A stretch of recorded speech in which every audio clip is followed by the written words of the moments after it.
Alors oui, tout à fait, bonjour.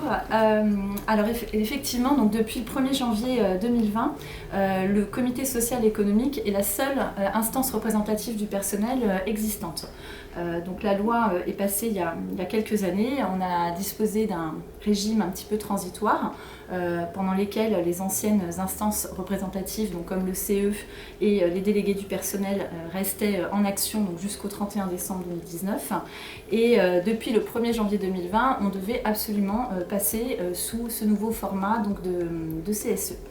Ce qui est important en fait, ce qu'il faut se rappeler par rapport à ça, c'est que les instances représentatives sont une obligation des 11 salariés et que le fait de ne pas se mettre en règle par rapport à ces élections du CSE peut engendrer des risques pour l'entreprise, puisque notamment en matière de licenciement, sur les consultations obligatoires, le fait de ne pas avoir mis en place ces instances-là peuvent remettre en cause les décisions prises par l'entreprise et donc engendrer un risque financier important.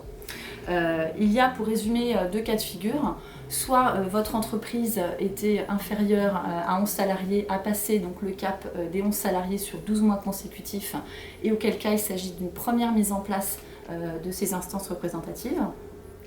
Soit votre entreprise disposait déjà des anciennes instances, donc DP ou CE, et auquel cas des élections devaient être mises en place fin 2019 pour un effet du CSE au 1er janvier 2020.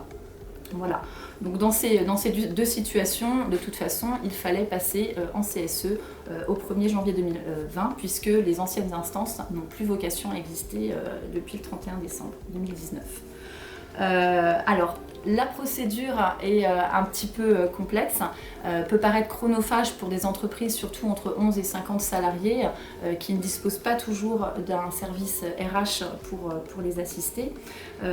Pour résumer, donc il faut pouvoir déterminer son effectif moyen sur les 12 derniers mois, pour pouvoir définir le nombre d'instances à élire, en fait, parce qu'en fonction de l'effectif, on peut avoir plusieurs élus titulaires, plusieurs élus suppléants.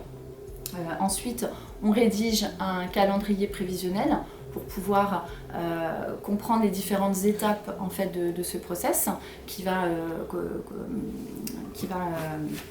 partir d'une convocation, je dirais, des syndicats pour négocier un protocole préélectoral.